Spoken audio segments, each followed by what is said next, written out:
Well, hello, hello. Welcome to Black Men Speak. It's a podcast that highlights ordinary Black men that's doing extraordinary things. I'm your host, Keith Dent, and I know you guys are all tuned into this game today. It's a barn burner, and so if you get a chance, tune in to. We're gonna have a great podcast today, and a great show because what we're talking about today is really technically more important. Um, and some of the things that we aren't doing and that we're tackling our health. We're not tackling our health. So, in an article, and it's titled "Visible and Invisible Trends in Black Men's Health," it was stated that the health of Black men continues to be worse than that of nearly all groups in the United States. On average, Black men die more than 7 years earlier than do women of all races. And we, as far as men are concerned, the only one that has a worse time than us are Native American men. And we have about 21 million men in the US. And so that's a lot of people. There are a lot of Black men right now that are suffering from a health standpoint. Here, let me just put out some of these stats that we may not know about. 23% of Black men over 18 smoke cigarettes. So, they're going to be dealing with cancer. 40% of Black men 20 years of age and over have hypertension. 38% of Black men 20 years of age and over are obese. And then 40% of Black men die prematurely from heart disease. And if you haven't heard, of course, disproportionately Black men were dying or suffering due to COVID. So tonight we're going to discuss these issues, and I thought about this before the new year, this challenge that we're going to talk about at the end. But before we do that, and then a couple brothers that have agreed to participate, but we are going to start the show by talking to Derek Lane. So he's the Chief Marketing Officer of BlackDoctors.org. So that's a kind of a portal and I'm going to let him tell more about it, but he oversees all online and offline marketing efforts, traditional and new media, while forging creative ways to strategically deliver relevant health content in a contemporary pop culture society. He also teaches digital marketing to various faith-based and community institutions and creates branded networking events. He received his undergrad degree from the University of Illinois at Urbana-Champaign, and he has multiple marketing certifications. So I'm sure he's been at the cutting edge of research, and I'm really excited to talk about that. So just in case you never heard of BlackDoctors.org, it's a leading health and wellness destination for people of color. They leverage culture, content, and technology to transform people's lives for the better. The editorially, BDO shares culturally relevant tips and strategies on health, wellness, lifestyle, and longevity. And then in the second half of our show, we're going to talk to two brothers who've kind of agreed and have already started transforming their health. So what I'm going to do is bring in Derek. So hello, brother. How you doing? Man, I'm doing great. How you doing, Keith? I'm doing quite well. I'm just glad that you're here today. And I know you're from Texas, so I'm sure the weather is quite nicer than it is here. And we just had a snowstorm and yesterday, but we're dealing with probably about 20-degree weather. So if you want to switch places, by all means. Oh yeah. Well, I'm originally from Chicago, born and Okay. raised. Me and my family, we've been in Texas 6.5 years. Okay. So I love it. I love Texas. I love, there's something about Southern hospitality, and I think the Southern hospitality has to do with the weather. If you got nicer weather, people are gonna be nicer. I just think, it's easier to be nicer. Let's put it that way. Yeah, I guess so. I guess it is easy to be nice when it's sunny as opposed to the blistering cold that is penetrating your body in Chicago. Yeah, I've been there all my life. The cold, the everything. So yeah. So yeah, and I know I kind of gave backstory of blackdoctors.org. But if you could tell me why it was created. Okay, so yeah, our name, blackdoctor.org, we are the number one health website, consumer health website for African Americans. So our main goal really is to eliminate health disparities and to get every Black family healthy. So how we do that, we leverage content, the content that we have, particularly um, targeting the African American community. And we do that in a variety of ways, from social media to videos to Facebook Lives to just engaging the community in any way. It was created by our founder, Reggie Ware, who also was the original founder of, I don't know if you remember this, I'm an old head, but Yeah. Heart and Soul magazine when that Okay. first came out. So Okay. he was also the creator of that, but he moved over into the digital world, and we have just been flourishing ever since. The company now is 16 years old, and I have been with Black Doctor 11 years. So Okay. I'm the old head of the group, and have seen it grow and flourish to where we are now. And we love it. You know, what we do impacts families. What we like to say is that we create how to do it, you can do it content. So when you read it, you're like, oh, okay, I didn't know that this happened, but I can take these points, these tips, these tools away and use them for my family. So we always get comments from people saying, oh, my aunt had this. Oh, my dad, he was suffering from this. Mm. Oh, man, I wish I knew this when I was going through X, Y, and Z. So we love to hit those touch points at the heart of the issue and see people's lives change just by, you know, providing them the tips and tools to do that. Okay. And I would assume, but I'm sure you can help me with that, because it's blackdoctors.org. Is the information that's being provided coming directly from doctors, or are you doing your research and kind of creating the content yourself? Yep. So we also have the largest searchable database of African American physicians and dentists. Mm. So if you're looking for a Black doctor, we're the place to be as well. So all our content is either reviewed or created by African American physicians and dentists. So yes, to answer your question, yep. Oh, well, that's a great question, or a great answer, and then a kind of a segue to the next question, because I think, as we know, probably one of the biggest challenges for Black men getting healthy is because of their one lack of trust of doctors, and the Mm-hmm. fact that your website is a place to find doctors and dentists, which is a great thing. So yeah, but I'd love to get your take because of that. What are some of the main health issues that you feel Black men aren't tackling right now? Okay. Before I get into that, let me clarify on our database as well. So we have started to include culturally sensitive doctors as well. So Okay. they may not be African American; they could be, you know, I don't know, Indian or, you know, Caucasian or whatever. But those doctors who are culturally sensitive to our needs as a community. So we've Oh, got okay. those included as well. Oh, that's great. That's interesting. So how did you figure that out? That they were culturally sensitive? Because I mean, of course, in certain areas, you may not be able to find a Black doctor, but you Yep. need to go to a doctor. Yeah, yeah. So usually it's honestly been through our network. So other doctors have referred them and said, "Oh man, you got to talk to this doctor here. You got to talk to this doctor. Oh, you talking about a heart doctor? Oh, you need to talk to this guy or Mm, this lady."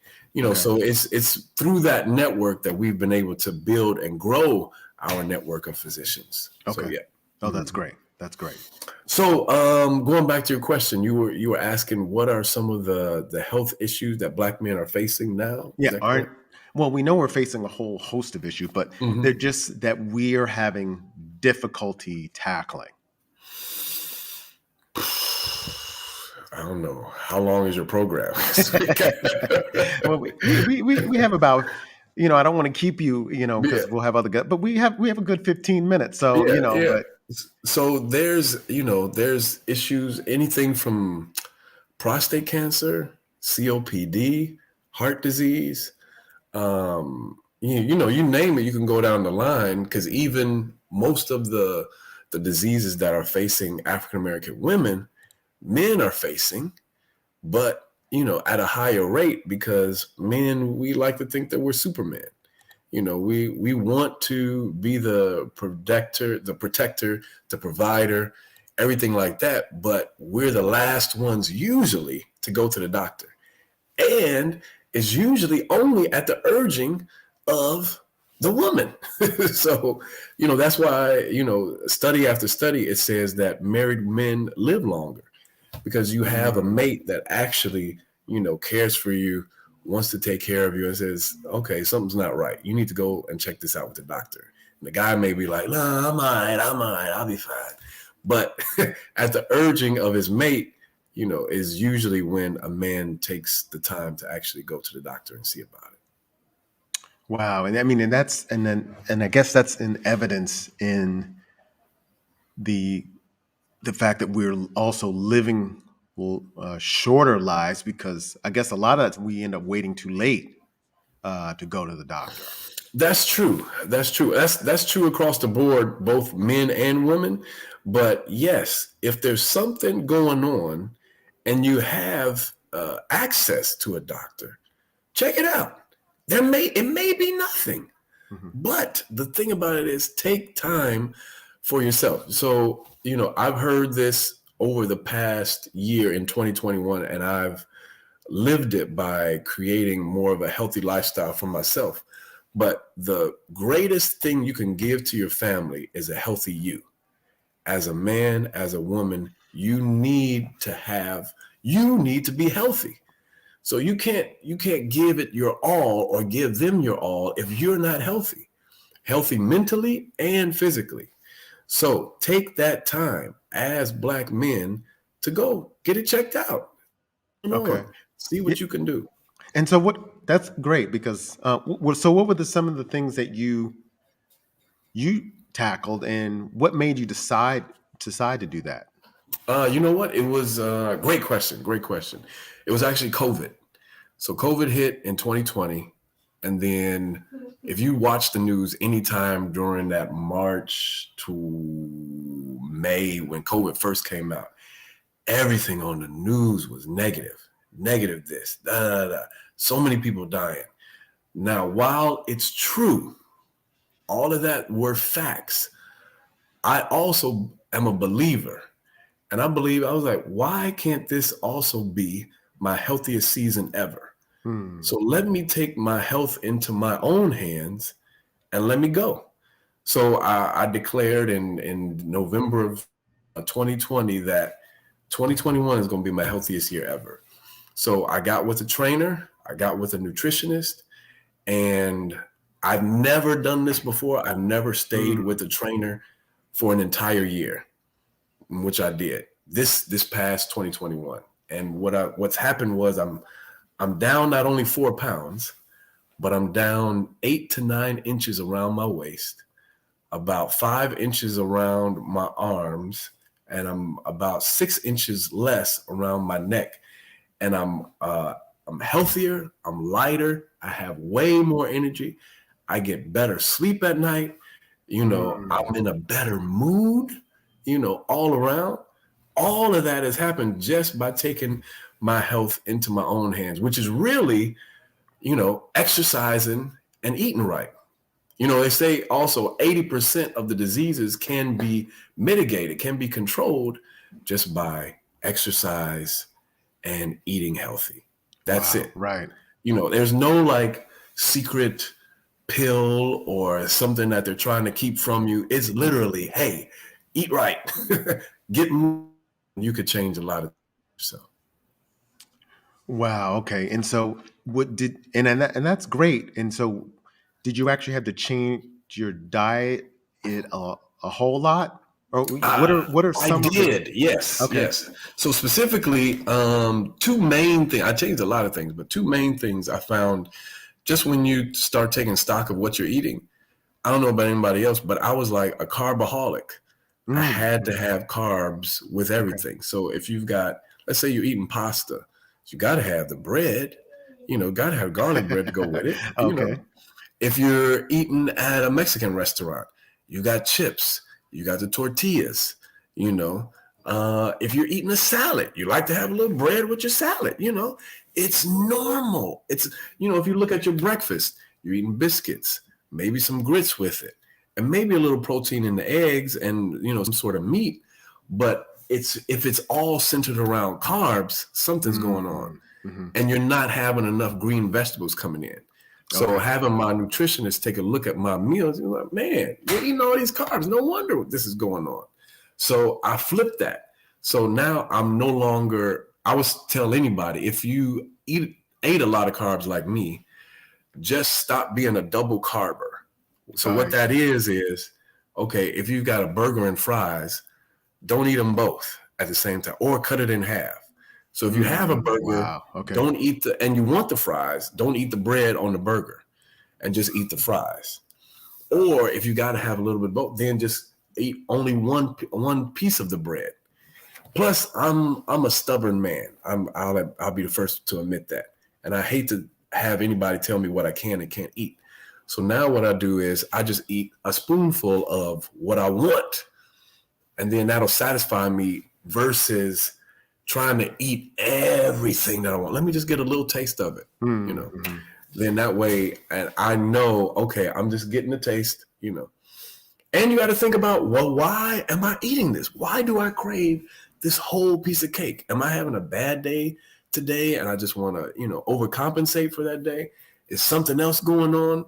When you eat things like that, ask yourself, why am I really eating it? Is this going to help me or is it going to make me feel worse? That was one thing, just changing my carbs. Two is just in the U.S. in general, is my portion size. If you look at our portion size compared to the rest of the world, we are way bigger, way bigger. We have a plate. Okay. What percentage do you think it is? I'm at least thinking at least 2 to 1. At least 2 to 1. Oh, wow. Okay. Yeah. So if you look at, we'll eat pasta. Once again, I'll just use that as an example. We have a plate of pasta with a little thing of veggies. When usually my trainer says, it's like, okay, you should have, your main dish should be the size of your fist, not a whole plate size. Yeah. The main dish should be the size of your fist. And you should have the size of your fist also, if not two, of vegetables to go with it. So, you got to balance that out. So stop eating, bigger portion sizes. You'll still be satisfied. Your taste buds will be satisfied. And then you'll start to see the changes in your body. So, Okay.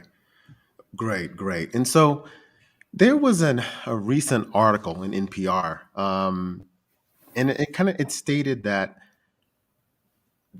one of the challenges to our health is that we have accumulated less social capital than other groups. So meaning our connection to like mentors and then I guess our own networks to help open doors for our lives has been all a challenge that has affected our health. So, and probably physically and mentally. What do you think about that statement? Do you agree with it, and have you seen kind of it play out in your circles? Yeah, I think just as Black men in general, we don't talk about it enough in a way of vulnerability or being honest with not only ourselves but others around us. But I think that all boils down to or tracks back to identity. If we're secure in who we are as men, then we're able to, take advantage of that social capital and bring that back versus, letting it go by the wayside. So I do see that, definitely. Right. Yeah. And then and that's part of the reason why I wanted to create this health transformational challenge because, a couple of things. One, we don't have those social networks to be vulnerable and to say, "Oh, I'm struggling," not only mentally but physically. And so, with that, let's say we're not feeling good about ourselves on a mental standpoint. We'll either do drugs or we're going to smoke. 23%. I was shocked with that. 23% of Black men 18 over smoke, which I thought it would definitely be a lot less. And Mm-hmm. or we're just, not that they're eating, but we're not eating healthy enough. Yeah, We'll go get definitely. the burgers, and then so it's just a vicious cycle. And so, with part of this challenge, trying to break down these barriers, and so people can come together. So I guess lastly, so with the your website, what kind of testimonies have you seen, or that you've seen come through from your website that you could share? Oh, we've seen everything. Like I mentioned before, just how people are sharing this with their family and friends, with comments. But I still remember when we celebrated 10 years, when we turned 10 years old, we read a testimony from a young lady who said that we literally saved her life because of Mhm. something that she read. I believe it was about kidney disease, and how something she read on our site made her ask her doctor about a couple of tests that her doctor hadn't recommended, but she read this on our site and was like, "Oh man, let's just do a test on it." And sure enough, whatever the test came back with was just in time for them to treat it. If not, her health would have took a drastic turn, and she wouldn't be with us today. So that's one of the few testimonies that people have shared with us. Even one of our salespeople shared that he also was going down the road. I believe it was maybe hypertension or Mm. something else, but being able to read and interact something that was written specifically to him, for him, in our language, he was able to take those tips and then turn his life around, just health wise. So it's been something. And we've had even this past holiday season, we pushed out information about what you should ask your family during the Okay. holidays, because your family health history is also important. You need to know your Mm. family health history. So when you gather together, it's great to play spades. It's great, to laugh and joke, and also take the time to ask your family, "Hey, did Aunt so-and-so have this? What did grandma and grandpa die of? Is there Wow. any Right. family history of breast cancer in my family, or whatever it is?" Go ahead, ask those questions now, because you could literally be saving the life of you and future generations of your family if you know that family health history. That is a great point. Knowing your history, because a lot of times, especially if our families, they don't go to the doctor, and then all of a sudden they pass away, we have no idea what Yep, happened. yep. So, and I And think, then we start blaming it on God or blaming it on the devil. right, right, And then it could just been, "Hey, you didn't know that you have a family history of heart disease, or, right, prostate cancer, and you needed to get checked, at age 40 instead of at age 50, you right. know? Yeah. Absolutely. So, Well, yes. this is great. And Derek, I'm glad I had you on to kick off our challenge, because we're going to challenge men not only to go to the doctor, as you said. We're going to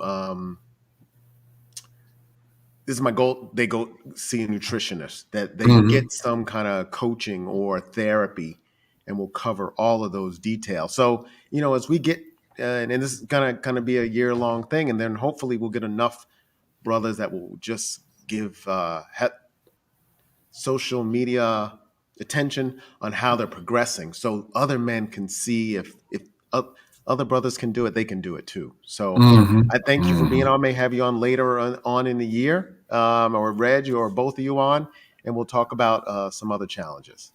Awesome. Well, thank you so much. I'm honored to be here, All and right, I great. love what you're doing. All right, thank you, and have a good night. All right, you too. Okay. So that was clear. That was great information that he shared. And one thing I didn't even think about, he mentioned is sharing and understanding your history, especially when you go to your doctor. They always ask you those questions, and a lot of times we don't have those answers. And so um, that was great information that Derek shared. So coming up in the second half, we are going to have two brothers that have agreed that health is very important to them, and they're taking on the challenge to do something about it. Some great friends of mine. I'm going to bring them up. Tim Davis, he is not a stranger to the show. He's been on a couple of times. You know, we our word of choice is depleted, and he has taken that to heart and is doing something about it. And then we have Joe Winters. And Joe and I go way back, big Yankee fans. We used to do a show together. We used to do a relationship show and together. So I'm going to bring them up now. Tim, Joe, what's up? What's going on? How you doing, How Tim? you doing, sir? How you doing, Joe? What's up, Coach? Right. What's up? Hey, Keith. You know, you got the beard really going a lot now. What's Oh yeah, up? I need a whole haircut, man. That's why I was like, am I gonna do this thing? I look Yeah, a I'm mess. with you.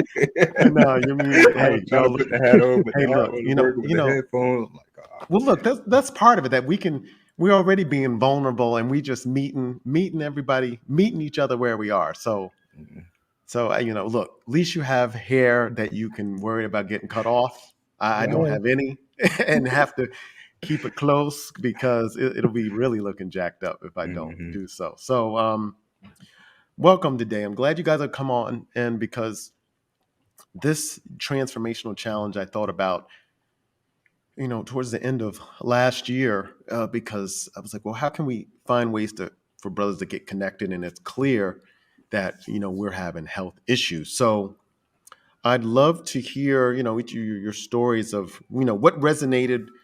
How did this resonate with you, and why did you decide to take on this challenge for 2022? You wanna go first, Mr. Joe? sure. I can got it. All right. Well, I've always been aware of my health conditions. I've always been, ironically, an overachiever. As far as if you looked at me, I was always more physical than people assumed. And this goes back to, 10, 11 years old. Hey, the little chubby kid, but the chubby kid had hops. Chubby kid had some speed. You know, I used to have some stamina. I would like that back. But I could do sports. I could do the gym. I could walk in cold. At one time I walked into a gym with some friends. Hadn't been to a gym in probably a year or so, and I squatted the rack, 800 pounds. Everybody was like, "Oh," and I just walked out. The next week, I told my doctor, and he said, "Don't you ever do that again."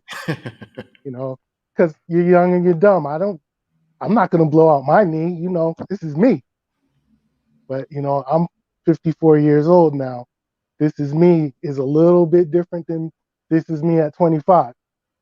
Hmm. So, um, one of the inspirations of taking this challenge, though, Keith, is you did a show with a man all about bicycles, and I Oh yeah. love Mhm. bicycles. Okay, and when he was describing that 100-mile ride, and I'm like, wait, this guy just breaks off 100 miles. And at the time, I was reading a book about a guy who was a bicyclist who got into a horrible accident and had to come back and rebuild himself, learn how to walk, and then the triumph was learning how to ride again. And I'm like, I used to do, I can still do 25 miles at a clip, cold, but I used to do more like 50. And what happened? So, I'm just looking at, I want me back. I'm tired of this. Okay. And, I just want to be better. That's all. I work 2 jobs where I sit a lot. I spend a lot of hours there, and I don't like um, Mr. Derek said, I don't take time out for myself. And, that is important. And it's one thing to hear it, it's another thing to do it. Right. And when you're in an environment with, friends and people with likes and things in common, it's a little less pressure and a little more motivating. So I said, what the heck? Why not? Great. Yeah, Thank you. let's Tim? do it. I think for the most part, I've always been an active, person. When I went in the military and I got out, that's honestly where I started having issues with health when I got out the military. Um, I didn't find out I had to trade a sickle cell until I was in boot camp. No one never told me that. Mm. So when I used to play football, I used to cramp a lot, and I didn't understand it. I know I drank a lot of water. Of course, I drank a lot of Kool-Aid with the sugar and all that. Right. But I used to cramp a lot. So when I found out, I was kind of like taken back because I'm like, no one ever told me I had to trade a sickle cell. Like, I didn't know that certain foods I couldn't eat, and I had to stay away from this and this, blah blah blah, with the salt. So when I got the military, I was fit. I went down to probably like my smallest I ever been probably was like 170 in my adulthood, like Okay. 170, 180. But when I got the military, I blew up. So I went up to my biggest was 272, which was my Wow. biggest. So I started having sugar issues. Now I'm labeled a pre-diabetic. Um, what else? I started having when I was playing college ball, I would notice like when I would use the bathroom, the number two, I would have blood in my stool and all that. So I started bringing that up to my doctor, um, and they were like, you're young, it's hemorrhoids or blah blah blah. But I'm like, no, it's not like a little bit of blood. So it was about a year before I got a colonoscopy. And mind you, I'm in my 20s. Mm. So Yeah, when can I they just say congratulations for you being aware of that? yes, thank Because that's rare.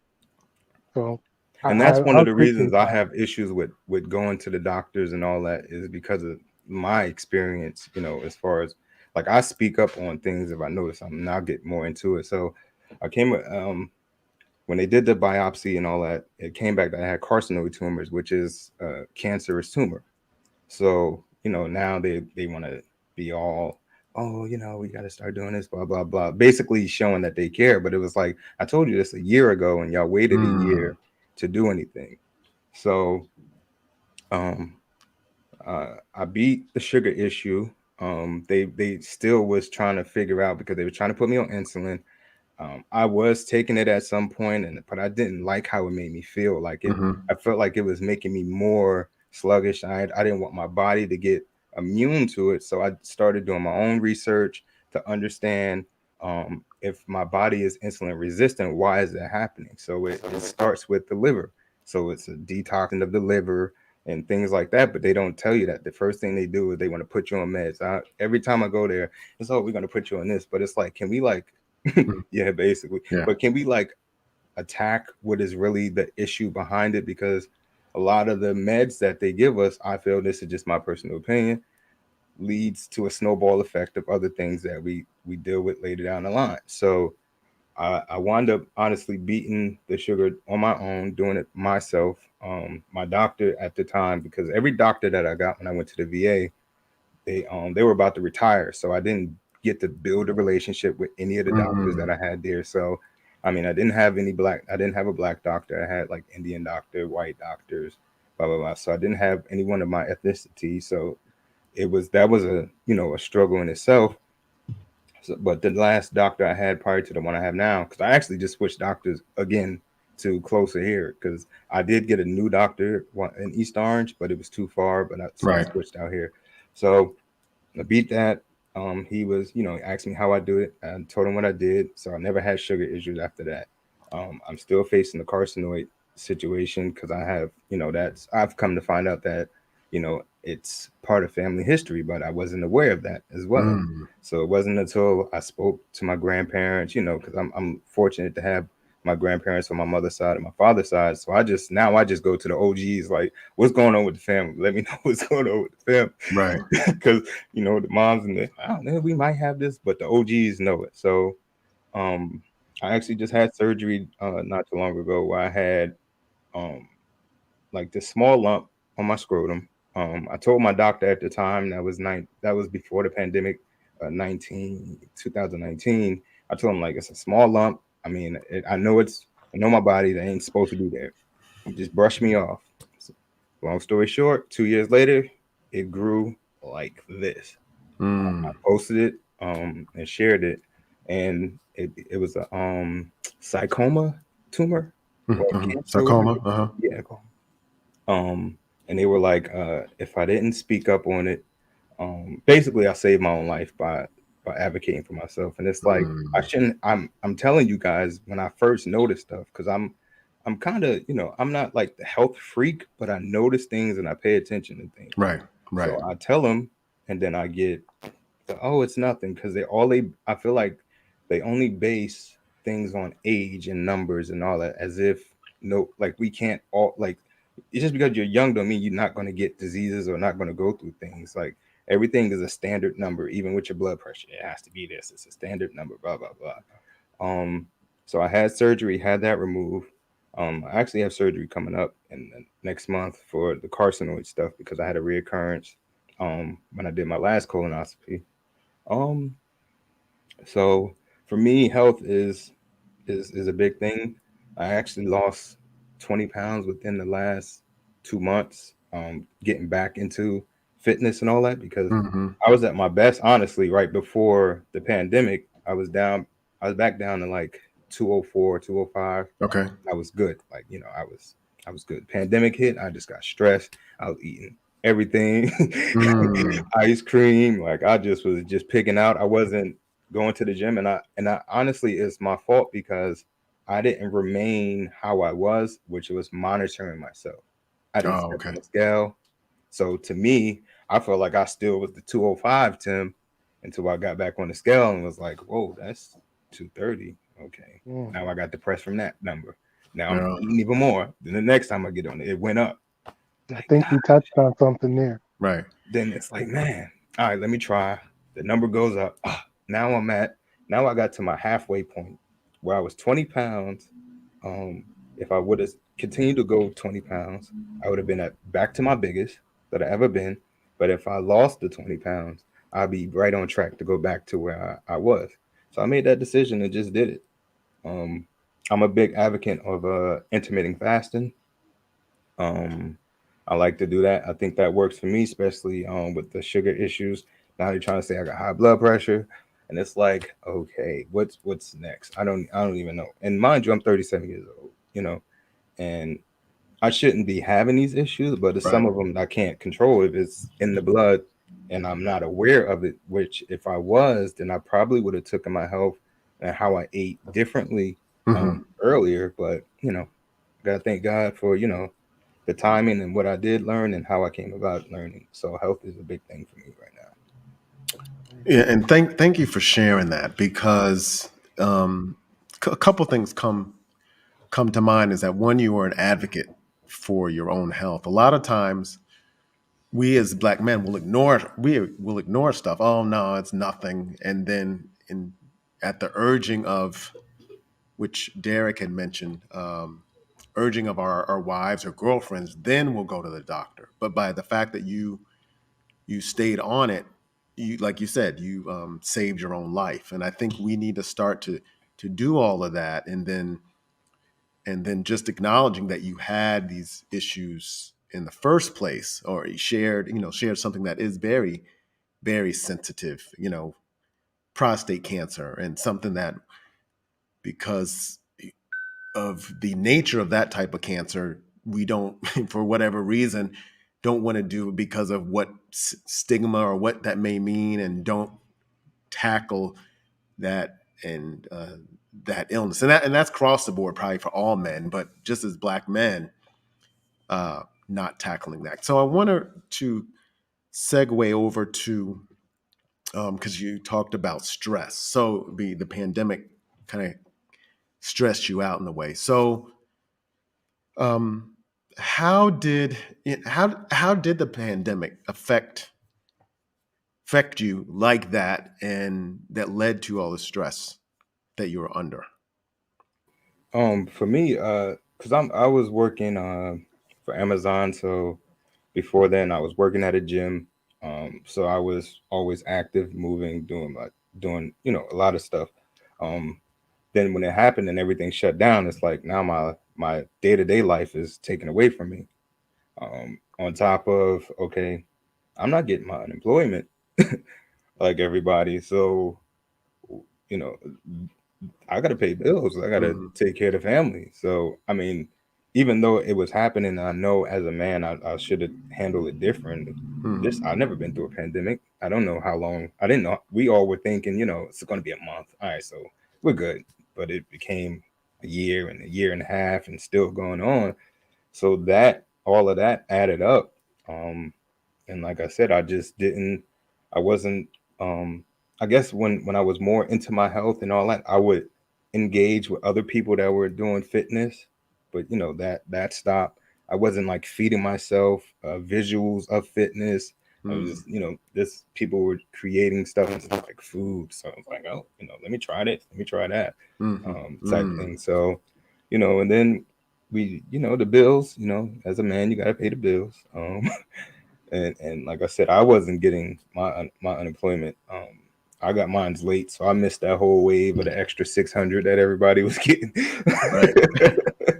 So it just was a snowball effect, and as you know, me and my wife, we transitioned and learned from that situation to create something that we won't have those issues the next time it happens, because eventually it will happen again. If it happens in our lifetime or not, we at least know what jobs and things that we can do to prepare ourselves for the next if it happens again. Okay. Joe, I mean, I know you were in education, so how Yeah. did it affect you?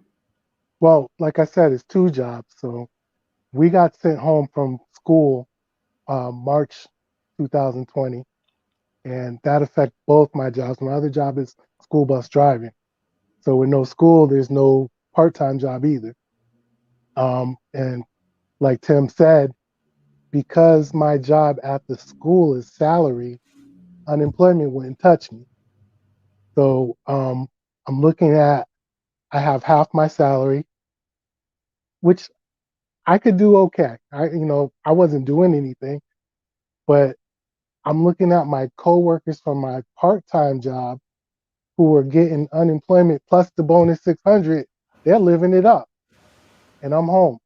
Hmm. And I'm like, I put more hours into that job than you do, but you're getting a check. I'm getting nothing.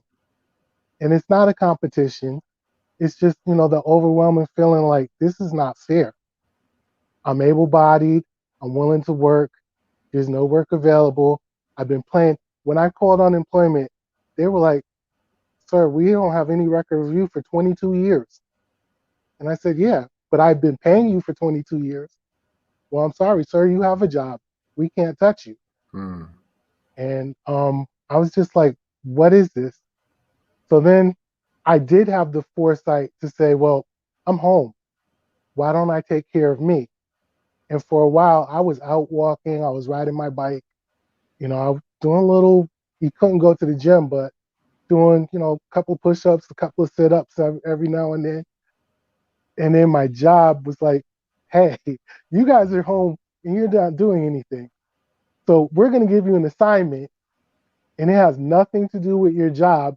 And as a matter of fact, for me, it was stuff that I had done 20 years ago, but it was, you had to do it during a certain time. So my day consisted of waking up, logging on a computer, doing this lesson that was listening to Charlie Brown's teacher, and then answering these questions. And you couldn't fast forward the lecture. So some lessons were 20 minutes, some lessons were 2 hours. And you're just sitting here. And I knew every one of the answers. If I could have just took the test, I would have been finished in 3 days. But instead, it was 3 months. Hmm. Okay. Okay. And then when I finished, it's high noon in the end of May, June, going into July. I'm not going outside in the middle of June at noon. I don't know if you know this, Keith, but at Yankee Stadium, at that Derek Jeter game, the 3,000 hit game, I got sun poisoning. So I tend to stay away from the bright, high sun because, as the doctor explained to me, that's sunburns, sun poisoning. Those are cumulative. You don't recover, you just avoid. So yeah, Gotcha. I can take some sun, but I'm not like I used to be 20 years ago. And Okay. believe me, that was no joke. I went to the emergency room twice because I wanted to rip my face off. Mm. So Wow. Wow. yeah. Okay. So, and that's thank you for sharing that. And so quickly, when and I think Tim, you mentioned it, but I'd love to know kind of what age were you when were you at your most optimal health? If you can remember, how old were you? I mean, I remember I was probably a junior in college because for work I had to ride my bike every day, and so 9 miles a day every day for the whole summer. And I look back at pictures, I was like, man, I look pretty good. I had a little bit of a six pack and all that, and I did have hair then, so I was looking clean. So yeah, I'd love to hear when was that for you guys? I have two. One Okay. is when I was, I'd say 25, because I was still playing football and I was working at a liquor store. So every Tuesday and every Friday, I was lifting barrels and cases and restocking the store. That was kind of my litmus test. If I got busted up on Sunday, if I could still do my job on Tuesday, oh, I was healthy. And Okay. then Friday was a warm up for Sunday. But then I'd say about 5 years ago, I did start taking long walks while I was on field trips and doing more for myself, incorporated in the spare time I had in my job. And I dropped maybe 20 pounds that year just from being active. And one of the things about the bus company is I have to have a physical every year. So I went to go see the doctor, and he goes, before he walks in, he goes, "Wow, you look good." And I really didn't even think of it, and I was like, "Wow, I feel good." And that's what I want to do now. That's this. I want to go back to that same doctor, and I want that same reaction. Okay. Tim? Yeah, I fluctuate my weight, so I have different ages as well. Okay. I think the first time was when I was 18. That's fresh out of boot camp, so you got to be fit, and even while I was in the military, I went up to, like, it seemed like my I go up to like 250. Like, I think I'm supposed to be a bodybuilder, the way my body is. Okay. But I don't want to be that. Like, I see how the bodybuilders, when they get in their 50s and 60s, and they just don't look good, especially the ones that's not natural. So my desire, honestly, is to be one of those fit grandpas with the gray beard. That's what my desire is. So the second time I was at my best was when I was playing college ball, prior, like 24, between 24 to 26, around that time. And the last time was when I was 35, right before the pandemic hit. So now I'm back in transition to go back down. So I'll give myself about this year, I'll be 38. So I think 38 will be the next. I'm at my peak of healthy. That's my goal. Okay. September. Tim, can I ask you a question? Yes, sir. All right. Like, this is myself too, so I just wanted to know. Um, you said that you feel like you should have been a bodybuilder. So would you describe yourself as like big boned, or you know, are you comfortable a little heavier than what the doctor would say is normal? Of course. that's the thing. Like I said with earlier, is they have their standard numbers, but Mm-hmm. it hasn't changed with how life is now. It's still based on, I don't even know. I I can't agree. even. I I've can't. I've had an argument with my doctor, and it was the best eye-opening thing for both of us, where he pulled out the chart, and after a minute, I said, "Wait, that's not a set number in stone. It's a parameter. So tell me the upper number." Mm. And he was up maybe 15 pounds. And I said, "Yeah, because I don't feel comfortable where you want me to go." And I used the number 215. And he said, "Why did you choose that number?" And I said, "Because I've stood next to Mike Tyson and that's his fighting weight." I said, "I don't expect to be as muscular as he was, but if that's good for him, maybe that's a ballpark for me." Right. My doctor and I are the same height as well. And I asked him, I said, "Hey, doctor, what time is it?" And when he put his wrist out, I put my wrist next to his. And I said, "Look at your wrist, look at mine. You want me to be you, but if I go up my wrist through my arm, shoulder, you want to compare legs, I'm just bigger than you are, period. I'm never going to be you. Why would you set me up for failure?" And Right, right. that changed a lot. And that's interesting. And I think we probably find that that happens more often. And one of the probably the main reasons why we will avoid the doctor, because of the doctors have a different standard of what they think we should look like. That's why I'm glad I was able to find that portal, blackdoctors.org, because you'll the people on this challenge, or who want to join later, if they haven't gone to the doctor in a long time, they'll have ability to find a doctor that's, if they're not African American or people of color, at least they're culturally sensitive to some of the issues and challenges and just our body makeup. That will make it different, and maybe make our experiences more positive. So yeah, so one of the things, of course, I had mentioned earlier is also just about kind of the social capital of Black men, and not having mentors and things like that to look to for support. But I'd love to hear what, I don't know if you've talked about your health with other brothers in your circle, you know, and if not, why not? And what do you think the challenges amongst your circle? What do you think the challenges are for men not tackling their health like they should? You want I to go, know, Joe? sure. I know in my circle, it's almost like we had roles. Um, I had, especially with the football team and, the guys around the neighborhood that would play sports, I was never a basketball player. My best friend is a basketball player. So he was thinner than I was. Um, our foot movements and our body dynamic as a football player is different than a basketball player. So we would look at each other, and we both had different definitions of what healthy was for our sport. Um, some of our friends were non-athletic at all. I was known as kind of like, I wasn't the fighter, but I was the enforcer. So even though I'm only 5'11", I could look at somebody who's 6'3", and he'd go, "Hey, what's up, big man? I don't want no smoke." And you know, you feel you define your health with moments like that.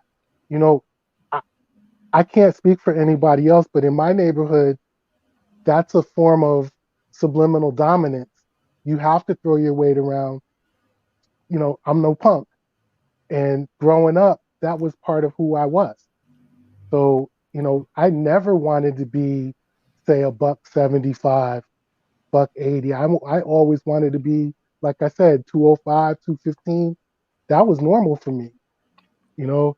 And like Tim said, you see some of the bodybuilders now, they don't look too good. You see some of the guys who were muscular back then, and I'm not going to say I was, that diesel guy, but we put on pounds as we age. And if that goes unchecked, we pay consequences for that. So Right. So, but currently, do you kind of discuss your health amongst maybe those friends from the neighborhood, or just even the well, brothers that you're close with? we still have those roles, those Oh, childhood. All my oh, the friends roles. Gotcha. I've known for 35, 40 years. So in the back of our head, he looks good for him. I look good for me. Mm. You know, I also, full disclosure, I have one friend who did change his health due to diabetes. Proud to say he's doing very well, but he's in a very good marriage with two sons who are very very health conscious, who are mid 20s to early 30. So they can say, "Hey, Dad, what are you doing?" He's got in-house competition. Um, Oh, I see. Right. I also have another friend who um, just suffered a stroke, and I'm looking at him to make sure, because him and I physically, we were the two that were equally matched growing up. So what I don't see that in me, but I don't see where it's not a possibility. Mm-hmm. Okay. So there's the challenge is there, and now because of that, we do talk. Okay. Joe, I mean Tim. Um, I think for the most part, I try to, educate my friends, close friends, but I think my priority is my family, my my boys, my daughter, my wife, because I feel like if I'm not doing it, I can't sit here and tell you to do this or give you that advice. So I like to at least get the ball rolling before I even talk fitness with anybody. So I'm back in that mode where, I'm doing what I'm supposed to do. So now I can be like, hey, y'all need to eat more fruit today. Hey, you need to drink more water today. Mhm. I just spoke to one of my friends, one of my good friends I've known since I was probably like 10 years old, and we was chopping it up. um I was like, he's a big dude. He's always been the big dude, what I mean, but I never known him to have any health issues. Like, I feel like I'm the healthiest one, and I got the most health issues out of everybody. So I know they probably like, well, you're healthy and you're going through that, why would I want to, what I mean? But I Right. know as I get older, the complications that it can bring if I don't control it and get it where it's supposed to be. So like Antoine, which is my other brother, Hood Kings.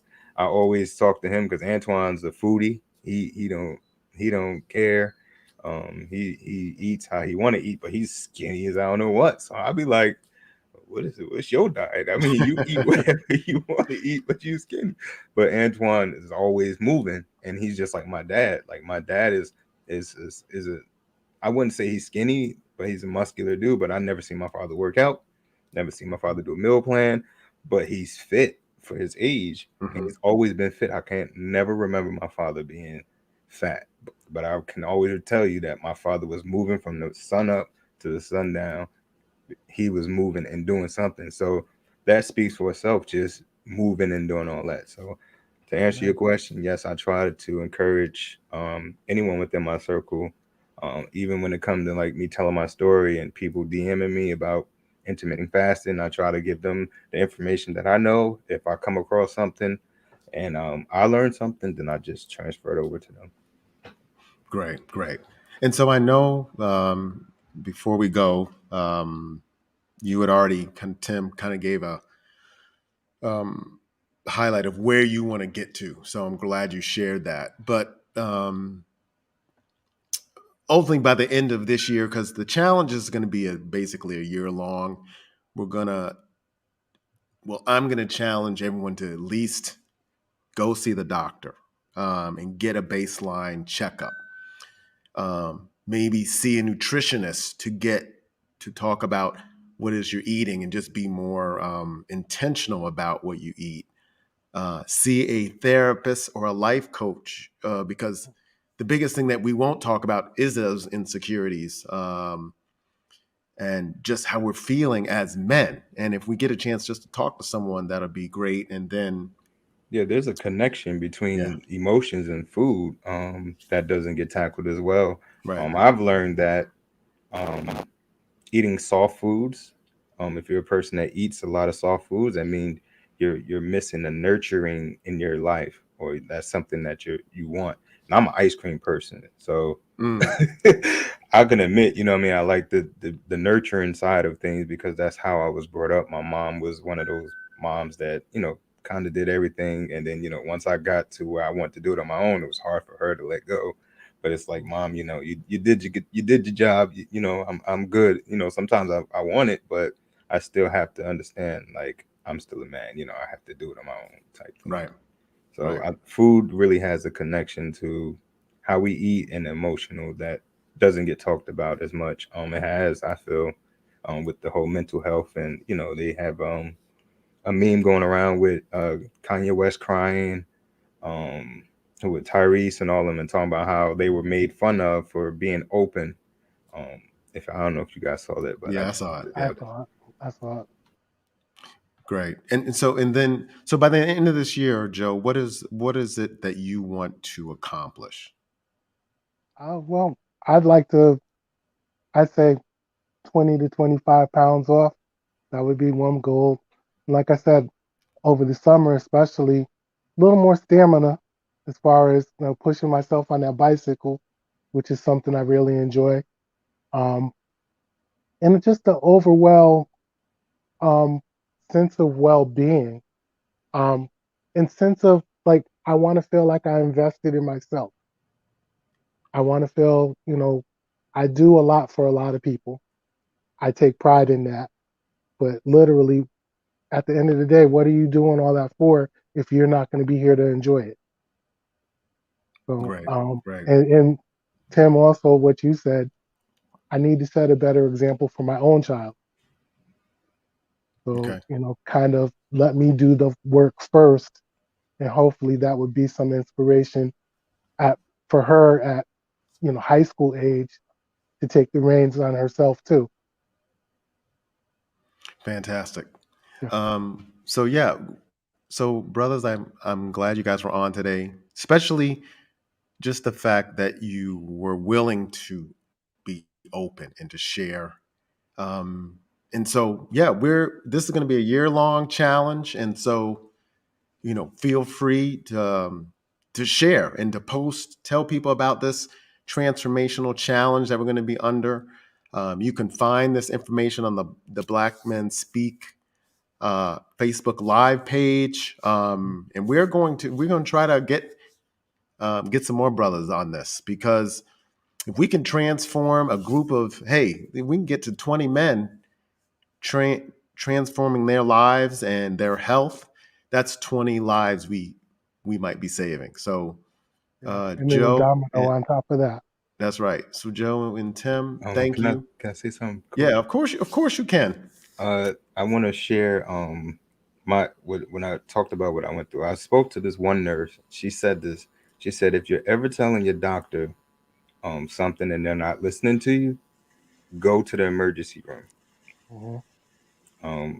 And that stuck with me because it was like I never thought to do that. She said, because they're not going to treat you and ignore you the way the doctor would. So at least you can have it documented, and you can get, you know, certain tests done faster while you're there. So That's very profound. that's I've a thing. never heard that before. So Yeah, go to the emergency room, folks, and brothers, if you need to go to the emergency room. But look, you now have a resource, which I'll be posting at the end of this show, and also on the other page, blackdoctors.org, because if you have a affinity to not going to the doctor or don't trust doctors due to whatever else, there is a resource that we can go to at least start the process. So, and Joe, have you been to the doctor yet so far? Not since the pandemic hit, but Okay. I'm due for a checkup. Great. So by February, when we have the show again, and Tim, you've already been Yeah, to the yeah, because doctor I got a already. doctor's appointment on the first, So bro. there you go. You got yeah, yours tomorrow. let So me specify the checkup for the bus company, that DMV checkup, is nowhere near as intense as what I need to go that don't with count. my own doctor. That don't count. Yeah, You need to exactly. go to the joint I and love him, but yes, get all I those do have tests. my own doctor. I just haven't seen her in a minute. So by the end of February, Oh yeah. because I have to get mine scheduled as well. By the end of February, we will have we will have our doctor's episode, and we'll just talk about just some of the things that we hear from our doctor, because that's a part of sharing, and getting that. It's not necessarily scary news, but just getting the news that will educate us. Exactly. All right, brothers. Yes, So sir.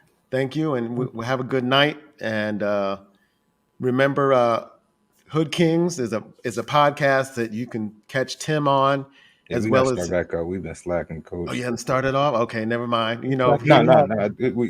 I spoke to Antoine probably like a week ago, and he was like, we got to at least set one day, because like I said, the end of last year was like the hard hitting year for me, like getting hit with everything. So well, you we got definitely all this start back stuff up. going on, so and so thank you guys for coming on tonight, and we'll see you soon.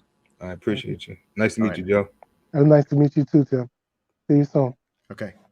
All right. Good night. Night. So, like I said, the Black Men Speak podcast, Health Transformational Challenge, is something that, if you're listening tonight, or if you're going to listen to the podcast, tell your husbands, your brothers, your cousins, sons, that this is something that you need to take advantage of. And so we're going to go and transform. We're going to see a change, and we're going to do it ourselves. So have a good night, folks.